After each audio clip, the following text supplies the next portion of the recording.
Itoophiyaa jechuun durba dhalattuudha. Durba tuqamne. Gana Dr. Abiyyi durummaa kan ishee arguutti. Mootummaan darbuun agarre. Akkam jirtu daawwattoota Oromiyaa Global Media Corporation nageenyi keenya bakka jirtanitti isin qaqqabu jechaa kun qophii addaati. Qophiin addaa keenya irraa kan irratti xiyyeeffatu xumuramuu laga Abbayyaa irratti xiyyeeffatee kan isiniif qopheessinedha. Isin hanga xumura qophii keenyatti waliin turaan affeerraa keenya.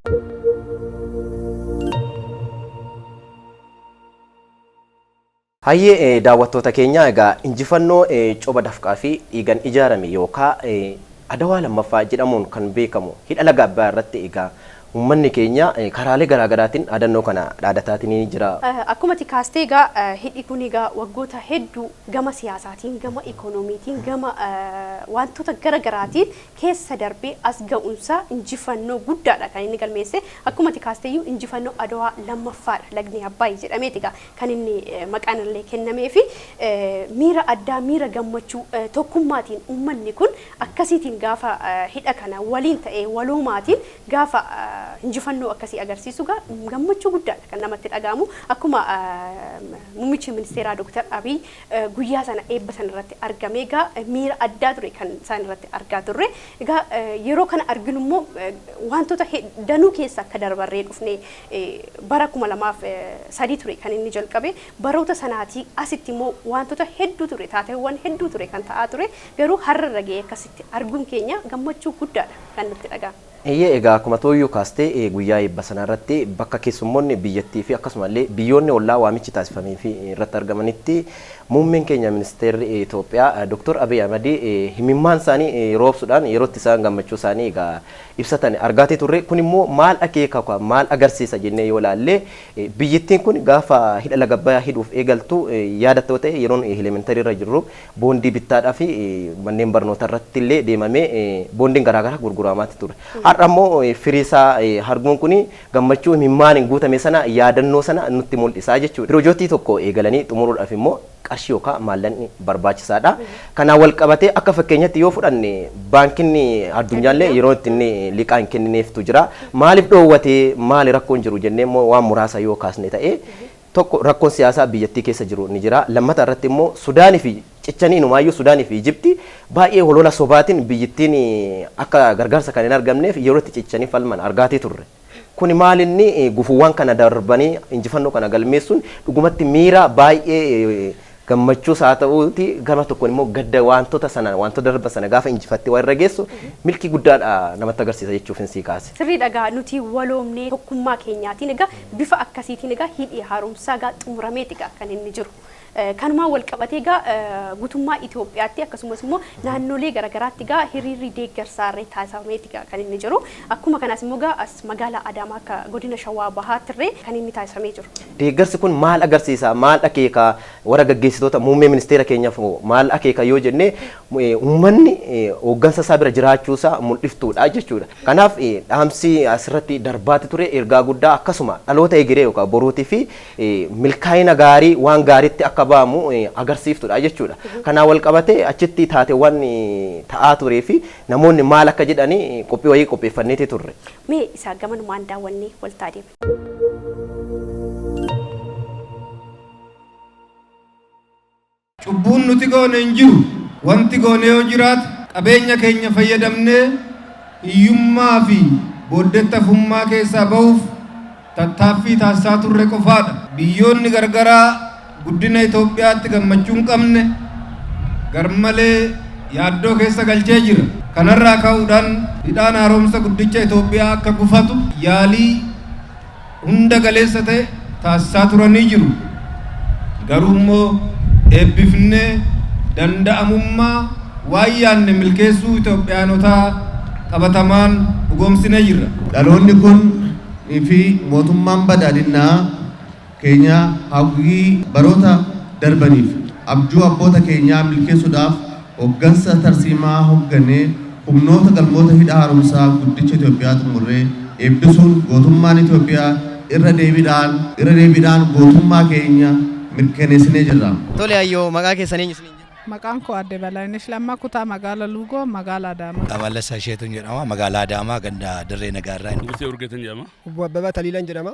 Barsiistuu Ayyaantuu Birhaanuun jedhama. Shaambal Badhoonaan jedhu. Ayyee galatoomadha. Egaa hiriira deeggarsa hidha laga Abbayyaa xumuramurraan wal qabatee magaalaa Adaamaa keessatti kan ta'amaatii jiru. Kanaafuu gammachuu maaliitu isinitti dhaga'ame? Gammachuu guddaatu nutti dhaga'ame. Gammachuu kana jenne Waaqayyo golannaa ga'u asiin ga'uun keenya. Ministeera muummicha Dr. Abiyyi galata guddaan qabaaf. Baay'ee gammannee jirra akka ogeessu barsiistuu tokkotti immoo seenaadhaan wanta dhaga'aa turre wanta callisnee lafarratti ilaalaa turre amma qabatamaan arginee waan jirruuf gammachuun keenya daran dachaadha. Inni Abbayyi kun gaafa inni jalqabu barataan tureen gaafa barataa ta'etti boondii bitaa nuun jedhanii qarshii kurkuraniin bitaa turre gammachuu guddaan nutti dhaga'ame geessuma sanuu kaane achirraa nuyi barnoota keenya xumurree har'a immoo Abbayyi keenya kun nu wajjiniin haga kana jiraate inni xumuramuun isaa baay'ee gammachuu guddaatu nutti dhaga'ama. Nuufi hawwii bara dheeraa ture arra hawwii san mirga nuu galee arra as ga'uun keenya hidhni kun hidhamee arra biyya kanarratti eebbifamuun isaa baay'ee kan namatti tolu guddina biyyaatiif of fuulduraaf illee waan biraatillee waan hojjechuu dandeenyu waan mul'isu.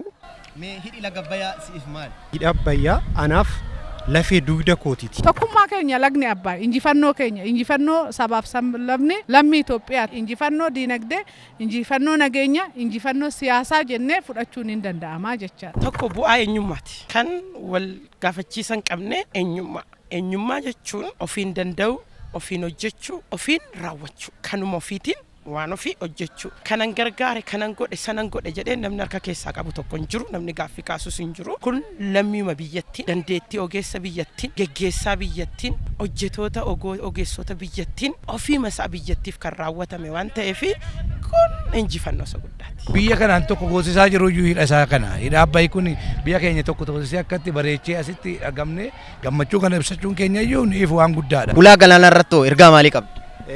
Ulaa galaana diimaa argachuudhaaf akkuma hidha laga Abbayyaa tokko taanee bu'aa hedduu keessa darbineetoo isteeppii amma irra jiru kana geenye ulaa galaanaa argachuudhaafis uummanni saba daangaatti jiran tokko taanee waloomnee wal dhageenye ulaa galaana kanas deeffachuu qabnaa argachuu qabnaa jedha. Biyyi tokko jiraachuuf ulaa galaanaa qabaachuu qaba. Itoophiyaan immoo jalqabumaayyuu galaana kun keenya waan ta'eef ammas muummicha keenya ministeera duuba dhaabanne uummanni keenya uummanni Itoophiyaa kun duuba dhaabate ammallee akka kana arganne isas immoo gammachuu kana fuulduratti akka ibsannuun jechuu barbaadani. Abbayyi bakkaan gaanne waan inni galannaa ga'u amma layni diiman kan Itoophiyaati madamni kan Itoophiyaati shakkii malee mootummaan keenya shakkii malee ejjennoo isaatiin nagaa gara gara nagaatiin raanuu fuudhu gara lolaatiin yoo ta'e uummanni Itoophiyaa caafitti waan isaa hojjiruun sodaadhaan torban lamaan turre hojjette deemuu qabna kutannoodhaan bakka layni diimaa keenya.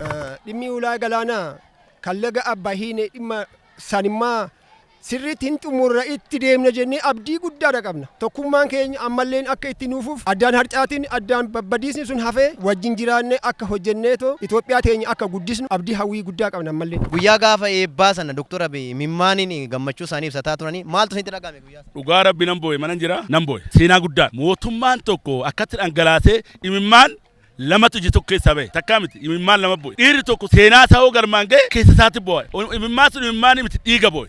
Ayyee mee xumura irratti ergaa dabarsuu barbaaddan? Biyya keenya kana tartiiba Afrikaa tartiiba addunyaatiin geessuuf waan kalee badaa haa dhiisnu. Gaarii kalee immoo keessaa fudhannee gaarummaa keenya san walitti edaanee biyya keenya misoomaan nageenyaan fuulduratti ceesisuuf dargaggoon keenya qeerroof qarreen keenya lagaan amantaadhaan naannoodhaan osoo hin qoodin sabaaf sablammii hunda tokko gootanii Itoophiyaa keenya fuulduratti akka ceesistan amaanaan guddaan sinirra jiraa nu eegaa jechuun barbaada. Tokkummaa kan walitti fidedha. Hundumtuu harka keessaa qaba. Lammii Itoophiyaa guddaadha aga xiqqootti namni gahee keessaa hin qabaanne tokko hin jiru. Inni geggeessaa keenya gararraa jirus jabaadha. Geggeessaanis jabaadha. Nuunis jabaannee tokkummaadhaan itti fufnee galma kana caalu galmeessuufi kaanee jirra. Uummata Itoophiyaa bal'aadhaaf ani dhaamsi ani qabu jalqaba tokkummaadha. Tokkummaa yoo qabaanne waan hundaa keenya akkuma tokkummaadhaan hidha Abbayyi xumurre kanatti ulaa galaanaa kanallee tokkummaadhaan arganne isaallee tokkummaa keenya muummicha keenya ministeera duuba dhaabanne uummanni Itoophiyaa kun tokkummaadhaan yoo ta'e isas argachuu dandeenya jechuun barbaada. Kan kanaan nu ga'e Rabbii galanna haa ga'u. Lammata immoo muummicha keenya oliin nu haa deemu biyyattii teenya nu guddisna nu duuba deema ani jira kan nun jedhe nuti isa duuba hin jirra biyya kan kootiif kan jedhu nulleen biyya keenya ni jira jennee abdii qaba. Hidhi laga Abbayyaa isteeppii baay'ee keessa daree as ga'ee waggaa 14 ture kuni fakkeenya nuuf ta'ee hidhaaleen gara biraas jiranii fi ulaan galaanaa kan gara fuulduraatti biyyi keenya karoorfattetti deemaa jirtu kunis fakkeenya godhannee wantoota kana caalu daran wal dhageenyee haa hojjennu haa misoomsinu biyya keenya haa guddisnu jedha. Warri haala ciccittee deemtun gara Amaaraatiinis haa ta'u gara Oromootiinis haa ta'u kan arganii haa galan. Kanaan achi toomtuun jiru.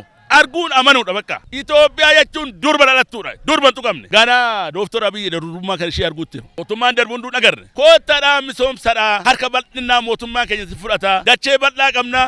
Waan baay'ee qabna. Muuxannoo biyyaan baasan fidaatii biyya keessatti dagaagsan hin jedhe bakka. Yaada bal'aa nuuf kennitanii ulfaadha. Galatoomaa baga gammaddan baga gammanne. Galatooma ulfaadha isinis. Hayyee isinillee nagaan nu ta'a. Ishi galatooma isinis ulfaadha.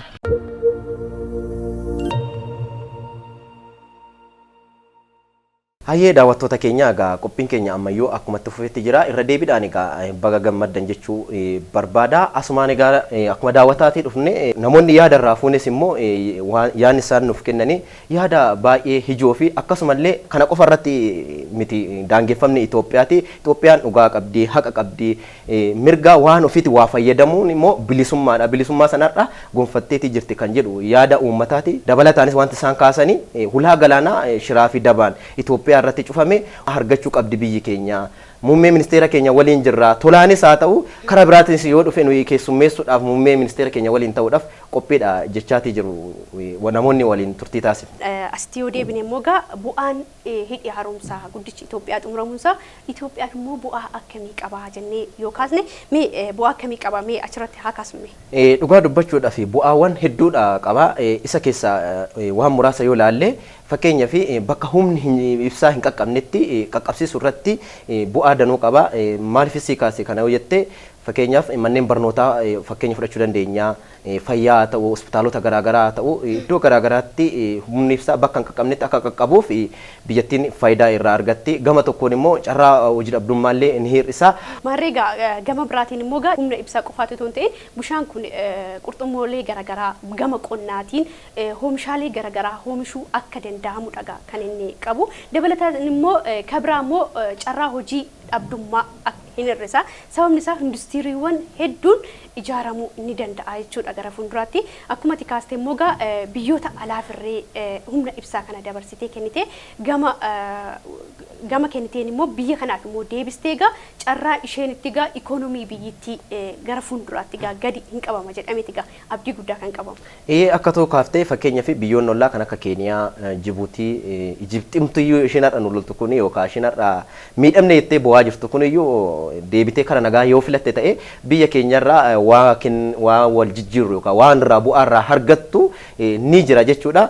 Haala kanaan immoo Sudaan fa'aa ammaan kana gara waliigaltee irratti dhiyaachuu irratti akka miidiyaaleen garaagaraa gabaasanitti argineetii turre kuni akkuma tikaafte dinagdee irratti maal qaba ekonomii biyyaa irratti maal qaba yoo jennee ilaalle GDP yookaan gross domestic product biyyattiillee ni ol kaasa jechuudha. Humni ibsaa kun gurguramuunsaa ammi maddisiisa ibsaa yookaan megawaatti maddisiisa ibsaa kana naannoo 6,500 oliidha jedhamaati jira yookaan miidiyaan biyyattis akkasittidha kan gabaasedha.